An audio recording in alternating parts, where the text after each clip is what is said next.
Oh, hello everyone. Today we are going to discuss about solution to the problem number one.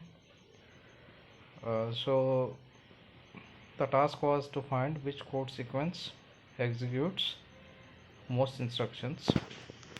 So in the problem, they have given CPI and CPI for each instruction class. For example, they have taken three types of um, instruction class. So A is having one clock per instruction. A type of instruction will take 1 clock cycles, B type of instruction will take 2, and C type of instruction will take 3. Similarly, we have two code sequence, and we have mix of A, B and C type of instructions. And if you add the instructions code sequence 1, so which code sequence executes most instructions? So if you observe here, code sequence 1, so totally there are how many instructions? A is appearing 2 times and B instruction is appearing 1 times and C is appearing 2 times. So total 5. This is for code sequence 1. And code sequence 2, if you observe, 4 is appearing, A is appearing 4 times, B is appearing 1 time and C is appearing 1 times, total 6. So according to this, code sequence 2 executes most instruction. If you observe here,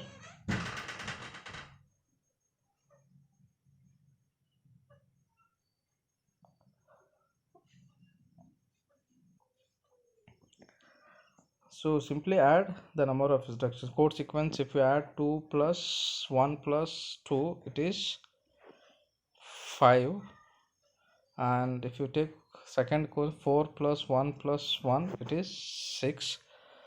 So directly we can see that code sequence 2 executes most instructions. Okay, so that is the answer for first one. So it was asked in exam one time, so that's why I'm solving this problem. Now we have to find which code sequence is faster. So if you observe,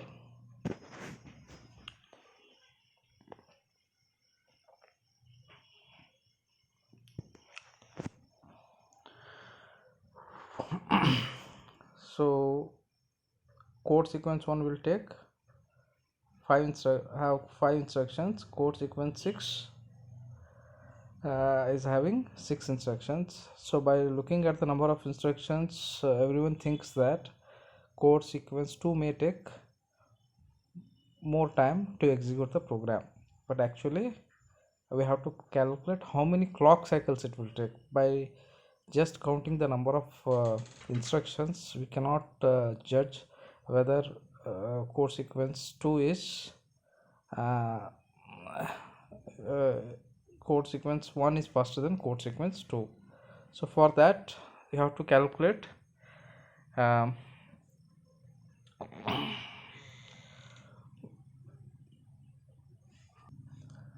clock cycles for each program. So first we will take code sequence 1. If you observe here, A is appearing in we will only discuss about now code sequence 1. Okay, code sequence 1, if you observe code sequence 1 we are executing, and here if you observe A is appearing 2 times, so I am writing A is appearing 2 time. Okay, then B is appearing 1 time, A is appearing 2 time and B is appearing 1 time. So I will write, if you observe here, A is appearing 2 times, B is appearing 1 time, C is appearing 2 times. So I will write the sequence. So code sequence 1, A is appearing 2 times, B is appearing 1 time, C is appearing 2 times. Okay.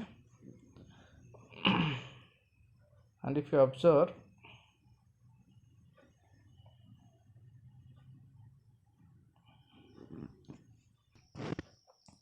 so if you observe in code sequence 1, A is appearing 2 times, so A is appearing 2 times, B is appearing 1 time, C is appearing 2 times. So we can write this in this form. If you observe here,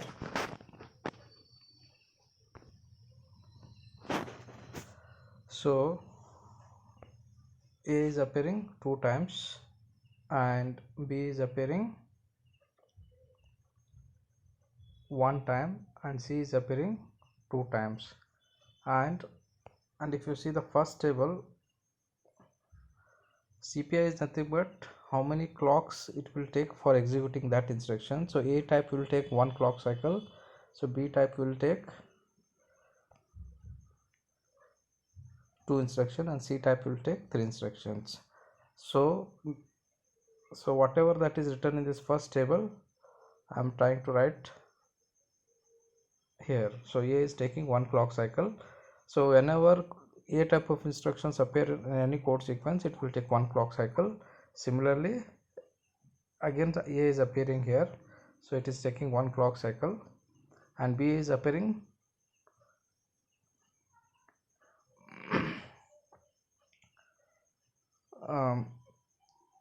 is taking 1 time, B is taking 2 clock cycles. Similarly, C is appearing 2 times and C will take 3 clock cycles. So there are 2 means total 6 clock cycles for that. And if you add this one, 3 plus 3 is 6, 6 plus 2 8, 9, 10. So code sequence 1 will take total 10 clock cycles to execute that program. Similarly, we can calculate for code sequence 2 also.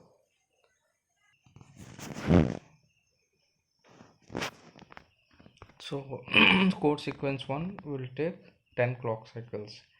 Similarly, for code sequence 2, if you observe the table, A is appearing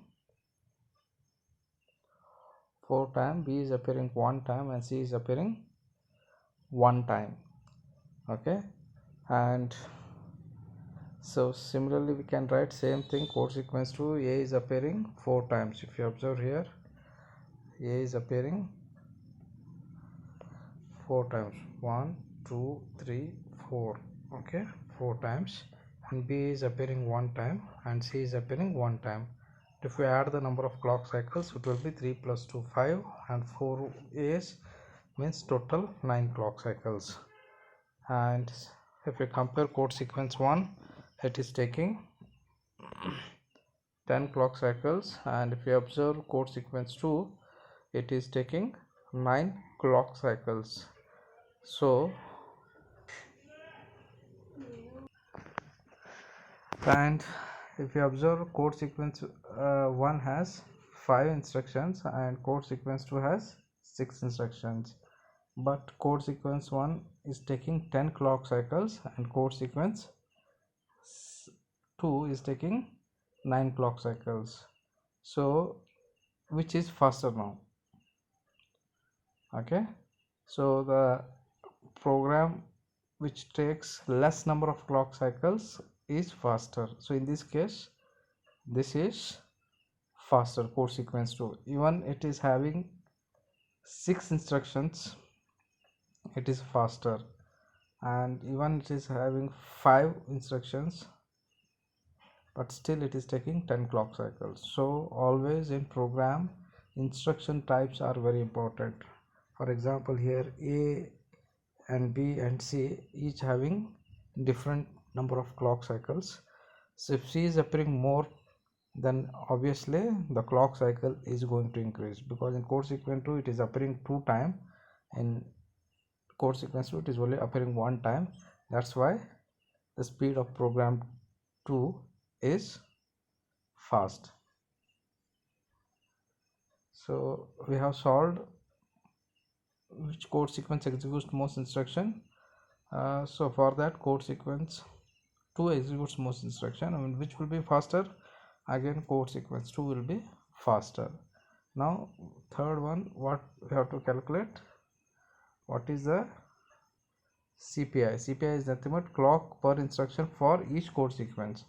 Okay, in the table they have given clock per instruction for individual instruction, for A type of instruction, B type of instruction, and C type of instruction here. But here they are asking for each sequence. So here we have two sequences. So out of these two sequences, we have to find what is the CPI. Okay, and if you see here, so this is how they have given the solution. So sequence 1 executes 5 instructions and sequence 2 executes 6 instructions. Same thing, whatever I have written, it is represented in the form of formula. So it is taking 10 clock cycles and 9 clock cycles. Now CPI, if you observe, CPI is equal to CPU clock cycles divided by instruction count. So if you observe, so I have given many formulas here. So CPI is equal to CPU clock cycles for a program divided by instruction count. So we know the CPU clock cycles for both code sequences, and we also know the instruction count, so we can easily find CPI. So if you go to the problem, so CPI for code sequence 1 is CPU clock cycles, it is taking 10 and instruction count is 5. So clocks per instruction average it is taking 2. Similarly, CPI for program sequence 2 is, so CPU clock cycles it is taking 9 and instruction count is 6. So if you divide 9 by 6, you will get 1.5. So this is the final answer. Okay, so this is how the programs work internally. So mainly execution speed depends on the type of instructions you are executing, whether it is a floating point instruction, whether it is an integer type, okay, and how many clock cycles it is taking. That is very important. Okay, thank you.